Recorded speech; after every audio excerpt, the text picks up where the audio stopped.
Hello friends, welcome to PSC ഇന്ന് നമ്മൾ discuss ചെയ്യാൻ പോകുന്നത് മനുഷ്യ ശരീരത്തെക്കുറിച്ചുള്ള പൊതു അറിവ് എന്ന ഭാഗത്തിൽ നിന്നും നമ്മൾ രണ്ടാമത്തെ ജ്ഞാനേന്ദ്രിയമായിട്ടുള്ള ചെവിയെക്കുറിച്ചാണ്. അപ്പോൾ കഴിഞ്ഞ ക്ലാസ്സിൽ നമ്മൾ ഡിസ്കസ് ചെയ്തിരുന്നത് കണ്ണിനെ കുറിച്ചായിരുന്നു. അതായത് ഈ ടോപ്പിക്കിൽ നിന്ന് നമ്മൾ ഡിസ്കസ് ചെയ്തത് ആദ്യം കണ്ണിനെ കുറിച്ചായിരുന്നു.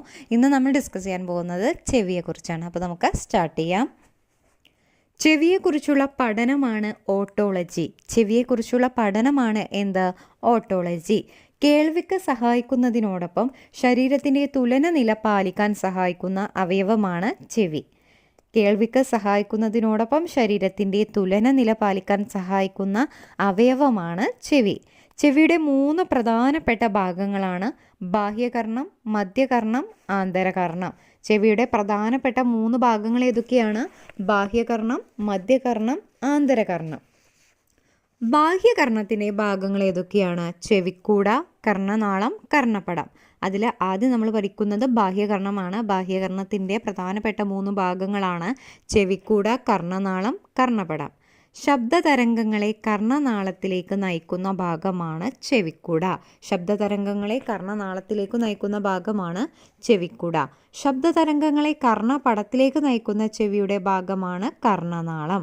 ശബ്ദതരംഗങ്ങളെ കർണപടത്തിലേക്ക് നയിക്കുന്ന ചെവിയുടെ ഭാഗമാണ് കർണനാളം. ചെവിക്കുള്ളിലെ സവിശേഷ ഗ്രന്ഥികളായ മെഴുക് ഗ്രന്ഥികൾ കാണപ്പെടുന്നത് കർണനാളത്തിലാണ്. ചെവിക്കുള്ളിലെ സവിശേഷ ഗ്രന്ഥികളായ മെഴുക് ഗ്രന്ഥികൾ കാണപ്പെടുന്നത് എവിടെയാണ്? കർണനാളത്തിലാണ്. ശബ്ദതരംഗങ്ങൾക്കനുസരിച്ച് കമ്പനം ചെയ്യുന്ന സ്തരമാണ് കർണപടം. ശബ്ദതരംഗങ്ങൾക്കനുസരിച്ച് കമ്പനം ചെയ്യുന്ന സ്തരമാണ് കർണപടം. മധ്യകർണത്തെ ബാഹ്യകർണത്തിൽ നിന്നും വേർതിരിക്കുന്ന വൃത്താകൃതിയിലുള്ള സ്തരമാണ് കർണപടം. മധ്യകർണത്തെ ബാഹ്യകർണത്തിൽ നിന്നും വേർതിരിക്കുന്ന വൃത്താകൃതിയിലുള്ള ഒരു സ്തരമാണ് കർണപടം. മധ്യകർണത്തിൻ്റെ പ്രധാനപ്പെട്ട ഭാഗങ്ങൾ ഏതൊക്കെയൊന്ന് നോക്കാം. അസ്ഥി ശൃംഖല, യൂസ്ലേഷ്യൻ നാളി, ഓവൽ വിൻഡോ, റൗണ്ട് വിൻഡോ. നമ്മൾ ആദ്യം പഠിച്ചത് ബാഹ്യകർണത്തിൻ്റെ പ്രധാനപ്പെട്ട 3 ഭാഗങ്ങളായിരുന്നു. ഏതൊക്കെയായിരുന്നു? ചെവിക്കൂട, കർണനാളം, കർണപടം. ഇനി നമ്മൾ പഠിക്കുന്നത് മധ്യകർണത്തിൻ്റെ പ്രധാനപ്പെട്ട ഭാഗങ്ങളാണ്.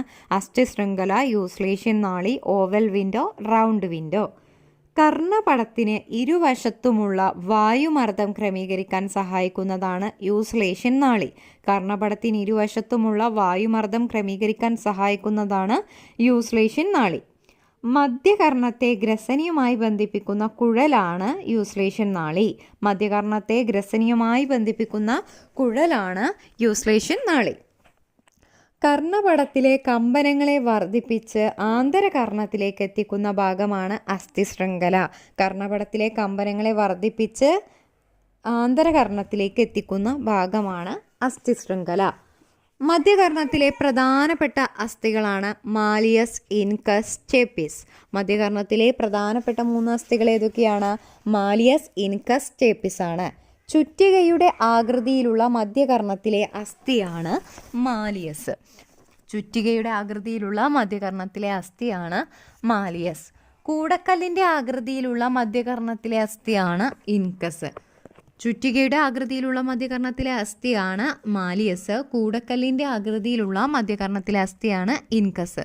കുതിര സവാരിക്കാരൻ്റെ പാദധാരയുടെ ആകൃതിയിലുള്ള മധ്യകർണത്തിലെ അസ്ഥിയാണ് സ്റ്റേപ്പിസ്. ശരീരത്തിലെ ഏറ്റവും ചെറിയ അസ്ഥിയുമാണ് സ്റ്റേപ്പിസ്. മധ്യകർണത്തെയും ആന്തരകർണത്തെയും വേർതിരിക്കുന്നത് അസ്ഥി നിർമ്മിതമായ ഒരു ഭിത്തിയാണ്. ഈ ഭിത്തിയിൽ സ്തരങ്ങളാൽ അടയ്ക്കപ്പെട്ട 2 സുഷിരങ്ങൾ കാണപ്പെടുന്നു. മുകളിലത്തെ സുഷിരത്തെ ഓവൽ വിൻഡോ എന്നും താഴെയുള്ളതിനെ റൗണ്ട് വിൻഡോ എന്നുമാണ് അറിയപ്പെടുന്നത്. മധ്യകർണത്തെയും ആന്തരകർണത്തെയും വേർതിരിക്കുന്നത് അസ്ഥി നിർമ്മിതമായ ഒരു ഭിത്തിയാണ്. ഈ ഭിത്തിയിൽ സ്തരങ്ങളാൽ അടക്കപ്പെട്ട 2 സുഷിരങ്ങൾ കാണപ്പെടുന്നു. മുകളിലത്തെ സുഷിരത്തെ എന്താണ്? ഓവൽ വിൻഡോ എന്നും താഴെയുള്ള സുഷിരത്തെ എന്താണ്? റൗണ്ട് വിൻഡോയും എന്നാണ് അറിയപ്പെടുന്നത്. സ്റ്റേപ്പിസിൻ്റെ ചലനത്തിലൂടെ കോക്ലിയയിലെ ദ്രവത്തിൻ്റെ ചലനത്തിന് സഹായിക്കുന്ന ഭാഗമാണ് ഓവൽ വിൻഡോ. സ്റ്റേപ്പിസിൻ്റെ ചലനത്തിലൂടെ കോക്ലിയയിലെ ദ്രവത്തിൻ്റെ ചലനത്തിന് സഹായിക്കുന്ന ഭാഗമാണ് ഓവൽ വിൻഡോ. തലയോടിയിലെ അസ്ഥി നിർമ്മിതമായ അറക്കുള്ളിൽ സ്ഥിതി ചെയ്യുന്ന ഭാഗമാണ് ആന്തരകർണം. തലയോട്ടിയിലെ അസ്ഥി നിർമ്മിതമായ അറക്കുള്ളിൽ സ്ഥിതി ചെയ്യുന്ന ഭാഗമാണ് ആന്തരകർണം. ആന്തരകർണത്തിൻ്റെ മുഖ്യ ഭാഗങ്ങളാണ് അർദ്ധവൃത്താകാര കുഴലുകൾ, അതുപോലെ വെസ്റ്റിബ്യൂള്, കോക്ലിയ. ആന്തരകർണത്തിൻ്റെ മുഖ്യ ഭാഗങ്ങൾ ഏതൊക്കെയാണ്? അർദ്ധവൃത്താകാര കുഴലുകൾ, വെസ്റ്റിബ്യൂൾ, കോക്ലിയ. ആന്തരകർണത്തിൽ നിറഞ്ഞിരിക്കുന്ന ദ്രാവകങ്ങളാണ് എൻഡോലിംഫ്, പെരിലിംഫ്. ആന്തരകർണത്തിൽ നിറഞ്ഞിരിക്കുന്ന ദ്രാവകങ്ങൾ ഏതൊക്കെയാണ്? എൻഡോലിംഫും പെരിലിംഫുമാണ്. അസ്ഥി അറക്കുള്ളിലെ സ്തരനിർമ്മിത അറകളിൽ നിറഞ്ഞിരിക്കുന്ന ദ്രവമാണ് എൻഡോലിംഫ്. സ്തര അറക്കും അസ്ഥി അറക്കുമിടയിൽ നിറഞ്ഞിരിക്കുന്ന ദ്രവമാണ് പെരിലിംഫ്.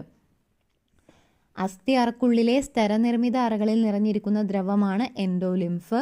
സ്തര അറക്കും അസ്ഥി അറക്കുമിടയിൽ നിറഞ്ഞിരിക്കുന്ന ദ്രവമാണ് പെരിലിംഫ്. ശരീര തുലനനില പാലനത്തിന് സഹായിക്കുന്ന ആന്തരകർണത്തിലെ ഭാഗങ്ങൾ പൊതുവായി അറിയപ്പെടുന്നതാണ് വെസ്റ്റിബ്യൂലാർ അപ്പാരറ്റസ്. ശരീര തുലനനില പാലനത്തിന് സഹായിക്കുന്ന ആന്തരകർണത്തിലെ ഭാഗങ്ങളാണ് അർദ്ധവൃത്താകാര കുഴലുകൾ, അതുപോലെ വെസ്റ്റിബ്യൂള്. വെസ്റ്റിബ്യൂളിൻ്റെ 2 ഭാഗങ്ങളാണ് യൂട്രിക്കിൾ, അതുപോലെ സാക്യൂള്. വെസ്റ്റിബ്യൂളിലെ ചുണ്ണാമ്പുതരികളാണ് ഓട്ടോലിത്ത്. വെസ്റ്റിബ്യൂളിലെ ചുണ്ണാമ്പുതരികളാണ് ഓട്ടോലിത്ത്. ശ്രവണത്തിന് സഹായിക്കുന്ന ചെവിയിലെ ഭാഗമാണ് കോക്ലിയ. ശബ്ദഗ്രാഹികൾ സ്ഥിതി ചെയ്യുന്ന ഭാഗവുമാണ് കോക്ലിയ. കോക്ലിയയിലെ അറകളുടെ എണ്ണം എന്ന് പറയുന്നത് 3 ശ്രവണത്തിന് സഹായിക്കുന്ന ചെവിയിലെ ഭാഗമാണ് കോക്ലിയ. ശബ്ദഗ്രാഹികൾ സ്ഥിതി ചെയ്യുന്ന ഭാഗമാണ് കോക്ലിയ. കോക്ലിയയിലെ അറകളുടെ എണ്ണം എന്ന് പറയുന്നത് 3. കോക്ലിയയുടെ ആകൃതി ഒച്ചിൻ്റെ ആകൃതിയാണ്. കോക്ലിയയിൽ നിറഞ്ഞിരിക്കുന്ന ദ്രവമാണ് പെരിലിംഫ്. കോക്ലിയക്കകത്തുള്ള ദ്രവത്തിൻ്റെ ചലനത്തിനു സഹായിക്കുന്ന ഭാഗമാണ് റൗണ്ട് വിൻഡോ. കോക്ലിയക്കകത്തുള്ള ദ്രവത്തിൻ്റെ ചലനത്തിനു സഹായിക്കുന്ന ഭാഗമാണ് റൗണ്ട് വിൻഡോ.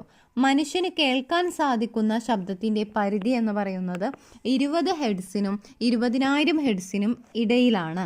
മനുഷ്യന് കേൾക്കാൻ സാധിക്കുന്ന ശബ്ദത്തിൻ്റെ പരിധി 20 ഹെർട്സ് മുതൽ 20,000 ഹെർട്സിൻ്റെ ഇടയിലാണ്. ചെവി, മൂക്ക്, തൊണ്ട, അതായത് ENT എന്നിവയെക്കുറിച്ച് പഠിക്കുന്ന ശാസ്ത്രശാഖയാണ് ഓട്ടോലാരിങ്കോളജി. ചെവി, മൂക്ക്, തൊണ്ട എന്നിവയെക്കുറിച്ച് പഠിക്കുന്ന ശാസ്ത്രശാഖയാണ് ഓട്ടോലാരിങ്കോളജി. ചെവി പരിശോധിക്കുന്ന ഉപകരണമാണ് ഓട്ടോസ്കോപ്പ്. ചെവി പരിശോധിക്കുന്ന ഉപകരണം ഏതാണ്? ഓട്ടോസ്കോപ്പാണ്. അപ്പോൾ നമ്മൾ ഇന്ന് ഡിസ്കസ് ചെയ്യുന്നത് മനുഷ്യ ശരീരത്തെക്കുറിച്ചുള്ള പൊതു അറിവ് എന്ന ഭാഗത്തിലെ ജ്ഞാനേന്ദ്രിയങ്ങളിൽ നിന്നും രണ്ടാമത്തെ ജ്ഞാനേന്ദ്രിയമായിട്ടുള്ള ചെവിയെക്കുറിച്ചാണ് നമ്മളിന്ന് ഡിസ്കസ് ചെയ്തത്. അപ്പോൾ ക്ലാസ് ഇഷ്ടപ്പെട്ടെങ്കിൽ ലൈക്ക് ചെയ്യുക, നിങ്ങളുടെ അഭിപ്രായങ്ങളും നിർദ്ദേശങ്ങളും എല്ലാം കമൻറ്റ് ചെയ്യുക. ഈ ചാനൽ ഇതുവരെ സബ്സ്ക്രൈബ് ചെയ്തിട്ടില്ലെങ്കിൽ സബ്സ്ക്രൈബ് ചെയ്യുക. Thanks for watching.